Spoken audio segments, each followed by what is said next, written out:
Bagaimana cara memasukkan satu ikat anggur ini ke dalam botol secara utuh? Cukup dipetik satu persatu, lalu dimasukkan satu persatu juga. Sangat mudah dimengerti, bukan? Nah, kebanyakan air minum yang kita kenal terdiri dari 16-25 molekul per grup atau klaster.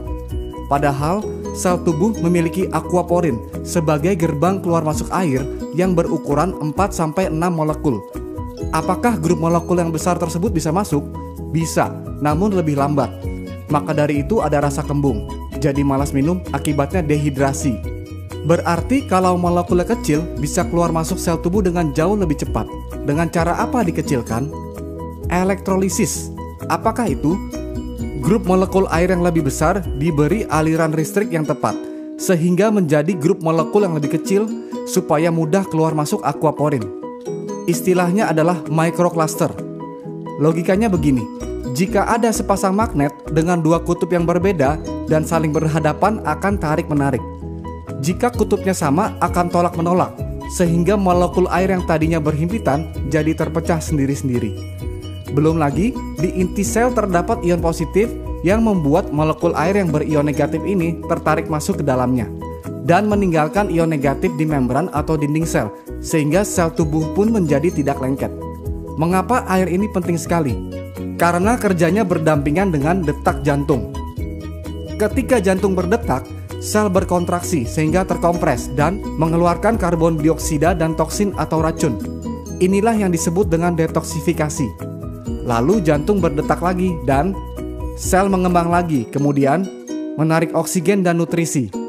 Proses ini terjadi di dalam hemoglobin, yang adalah protein yang mengandung zat besi di dalam sel darah merah yang berfungsi sebagai pengangkut. Detak jantung ini ada voltasenya. Manusia sehat dan normal berada di voltase 120 mV. Karena semakin tua dan pengaruh oksidasi, voltasenya akan turun bertahap ke 100 mV, lalu ke 80 mV. Jika sampai menyentuh 60 mV sudah sangat berbahaya, karena disinilah titik tubuh dalam kondisi kronis.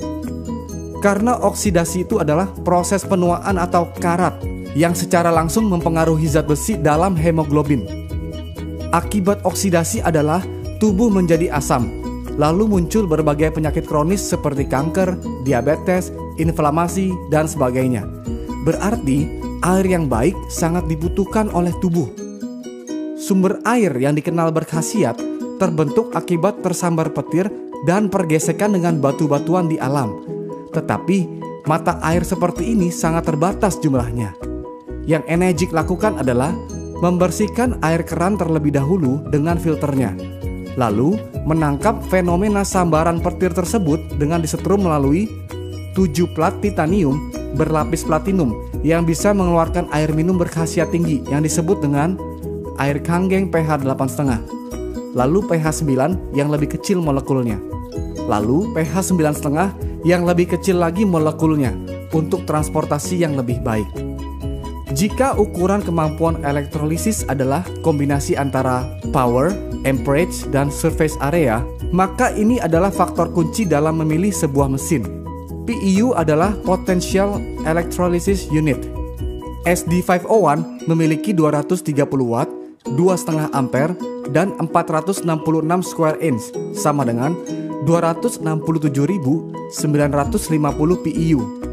Sebagian besar mesin kompetitor hanya memiliki 110 watt, setengah ampere, dan 117 square inch, sama dengan 6.435 PEU. Berarti kemampuan mesin kompetitor hanya 2,4% saja dari SD501. Dan harga mesin kompetitor pun bukan tergolong murah. Malahan mahal sekali, dengan kemampuan yang mendekati saja pun tidak. Hanya harganya saja yang mendekati. Belum lagi harus betul-betul teliti apakah power supply-nya transformer atau switch mode. Transformer adalah alasan mengapa sebuah mesin disebut alat kesehatan karena tegangannya stabil. Sedangkan switch mode tegangannya naik turun alias tidak stabil. Alasannya supaya hemat energi, padahal supaya pelatnya tidak meleleh karena bahannya mesh yang lebih murah. Saya perjelas, ini ada bolam 100 watt dengan filamen yang tebal. Yang ini bolam 40 watt dengan filamen yang tipis. Jika bola 40 watt dinyalakan di tegangan 100 watt akan putus karena tidak mampu menahan daya yang tinggi. Demikian halnya dengan plat yang digunakan di dalam mesin. Mengapa daya tinggi yang stabil sangat dibutuhkan? Karena tujuan ionisasi air adalah untuk menstruktur ulang molekul. Molekul air adalah H2O. Lalu gugus kimianya diilustrasikan seperti ini. Jika dua molekul air diberi 2 elektron, akan menghasilkan gas hidrogen dan 2 hidroksil yang berguna dalam proses detoksifikasi di atas.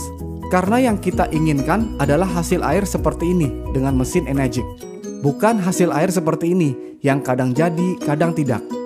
Maka dari itu, jarang sekali ada kesaksian lokal yang nyata dari mesin kompetitor. Minumnya pun jadi tidak percaya diri kalau airnya belum pasti jadi. Nah, gas hidrogen yang larut dalam air inilah yang hanya bisa dinikmati oleh pemilik mesin saat air keluar langsung dari mesin. Inilah antioksidannya. Begitu air yang berantioksidan tinggi diminum, yang terjadi adalah voltase tubuh akan di-charge kembali ke voltase normal. Tolak ukur antioksidan adalah ORP, Oxidation Reduction Potential. Lalu hidroksil inilah yang menyebabkan airnya menjadi alkalized atau basa secara elektrik, bukan karena tambahan bahan kimia. Karena rasio hidroksil berubah, maka menyebabkan pH menjadi ikut naik. pH adalah singkatan dari potential of hydrogen. Semakin tinggi rasio hidroksil, akan semakin tinggi pula hidrogen yang dihasilkan. Akibatnya adalah jika asam menjadi basa, maka sel kanker dan penyakit akan mati dengan sendirinya karena bukan lingkungannya untuk berkembang biak. Berapa lama waktu yang dibutuhkan untuk membersihkan seluruh tubuh? Contoh, jika berat tubuh seseorang adalah 80 kilo dan 75% tubuh manusia adalah air, maka berat air dalam tubuhnya adalah 60 kilo, yang berarti tubuhnya terdiri dari 60 liter air. Jika minum 4 liter per hari, maka perlu 15 hari atau sekitar 2 minggu untuk bersih-bersih. Jika minum 2 liter per hari, maka perlu 30 hari atau 1 bulan untuk bersih-bersih. Lalu, apakah air ini segala-galanya? Tidak. Masih perlu pola makan, istirahat, olahraga, dan kontrol emosi yang baik. Tetapi jangan lupa, air adalah unsur yang paling banyak di badan, 75%. Jadi cara pertama untuk sehat adalah bereskan dulu yang paling banyak di badan. Maka dari itu, change your water, change your life.